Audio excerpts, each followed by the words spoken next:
What's up, YouTube? Long time no post. It is I. Me. I know what you guys are thinking. You be thinking, Allie, what the hell have you been doing since this summer? I've been on Instagram. I hit a milestone goal this year. I hit 10,000 followers on Instagram, which is absolutely insane to me. Up until a couple years ago, I was the type to snatch my sketchbook to my bosom whenever another sentient being got within my danger zone. And so it's absolutely insane to me that so many people could be even remotely interested in my work, let alone pay for it. Thank you all so much. I don't know how to thank you, but I've had a couple of people ask me how to grow as a small creator on Instagram. So I am here today to share with you not only this, weird-ass lion I'm painting today, or maybe it's just a tiny shitty bear, who knows. Does it even matter anymore? I need to hire someone to slap me when I get like this. It'll keep the kung fu skills sharp too. Art is just like kung fu. Good tools implemented regularly over time yields good results. And sometimes you punch tables. So I am here today to share with you my medium good, very average tips for how to get to 10,000 followers on Instagram as an artist. This video isn't necessarily just for artists. It's kind of generic advice and things I used regularly to grow on that platform. These are my tips. Tip number 1, just start. You can't grow if you don't start.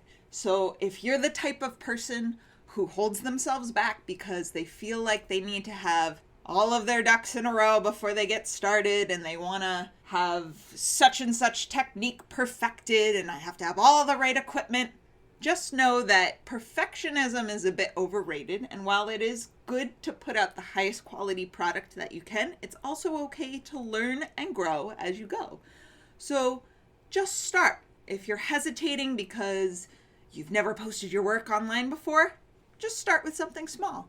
If you're hesitant because you started a page, but you kind of lost it for a while, maybe you haven't posted in a couple months or longer, just go for it. You can't grow until you start, so you might as well just start.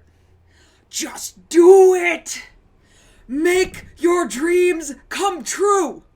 Yesterday you said tomorrow. Our patron saint, Shia LaBeouf, will show us the way. Tip number 1, just start. Tip number 2, take the highest quality photos that you can with lighting that reflects the way your pieces look in real life. You don't need to buy a fancy camera right away. Just go with the best camera that you have, whether it's an actual camera or the camera that's on your phone. Don't be afraid to edit the brightness, contrast, and saturation of your photos to mimic how your pieces look in real life. To some degree, this is good. You don't want to overdo it. Lighting is everything. Lighting can make your own face look like a goddess or a monster. Usually a monster. And it's the same with your work.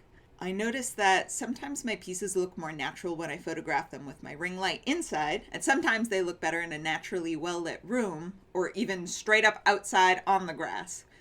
My neighbors see me all the time outside, bending over and photographing my artwork on the lawn. No one's asked me questions, so I'm sure it's fine. But you just do what you gotta do to get the best quality photo that you can. And photography is a skill in and of itself. It's an entire art form.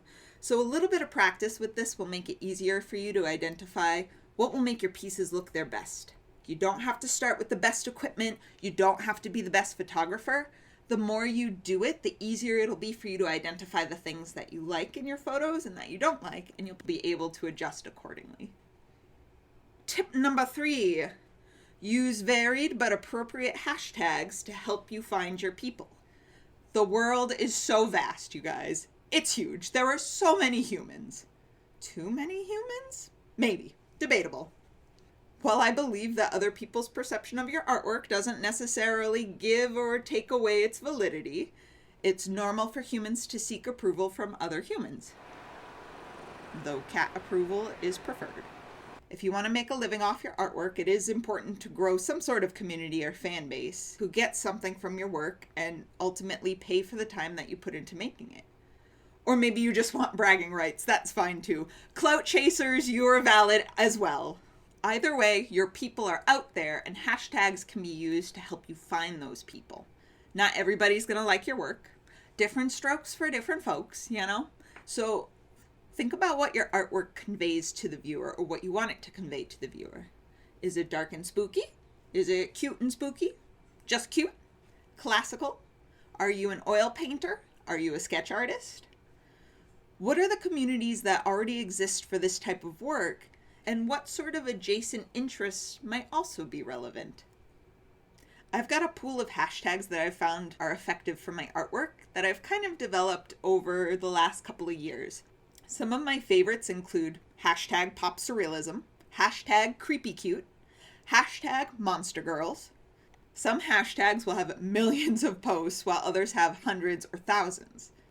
I found that it's best to use a mix of large and small hashtags.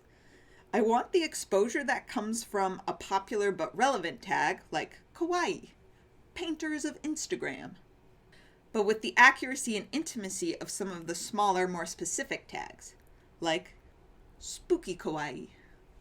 It might take a little while for you to find the hashtags that work best for you, and that's okay. You'll learn as you go. So just give it your best. I usually post somewhere between 20 and 25 hashtags. Find what works for you, go for it, and adjust as you go. Tip number 4 is post regularly. It doesn't have to be every day. It's okay to have a life outside of apps, artists, and patrons who support and inspire me, but I also have yet to receive any weird hate messages or discourse or antagonistic people, which is really weird for the internet. I don't know if I just got extremely lucky, but I feel like the art community on Instagram is really welcoming, really supportive, and there's really only like the occasional person whose feathers are really ruffled about one thing or another. It's few and far between. If you're worried about the reception of your artwork upon joining Instagram, don't be afraid. If you're new to Instagram or the online art community, I highly suggest you check out the pop surrealism and lowbrow communities on Instagram. And you can do this just by kind of skulking through the tags and just looking at other people's work, commenting on their posts. You can DM people. Just be respectful if people say no DMs, or, you know, they don't want to be bothered. Some people are down to chat and some people just want to focus on doing their work. Or don't like talking to strangers. I don't know you. But there are so many amazing and supportive people out there. Don't be afraid to comment, DM people, start a collab, or generally interact with others on the platform. It can be really scary at first, but so rewarding to get to talk to other amazing artists and art patrons. I have some really wonderful people who have taken care of me, not only by buying my artwork, but also just checking in on me, especially when I lost my job earlier this year. Their genuine kindness and support has gotten me through the weird, dark parts of this year, and I can't thank them enough. At the end of this video, I'm going to post some of my amazing art friends and art patrons, and I highly encourage you to check them out. Last one, tip number 5, have fun. The pressure to succeed as an artist can be a crushing weight on the soul and on your creative process. But the good news is that it doesn't have to happen overnight. You don't have to become uber successful artist overnight. I know what it's like to be in a crappy, low-paying job that doesn't care about you and sucks the absolute soul out of you every day. And your only choice is to show up to this job or die. So much for free will. For some of us, growing a platform for our work isn't just a fun popularity game. It's our future. It's a potential livelihood that can get us out of a dead-end, shitty job, and the desperation for that freedom can be panic-inducing. I know. Take a deep breath. Take a break when you need to. Try your best to focus on the things that make you feel excited and happy. You do not need to have everything figured out by a certain date or a certain age. Life doesn't end after your 20s.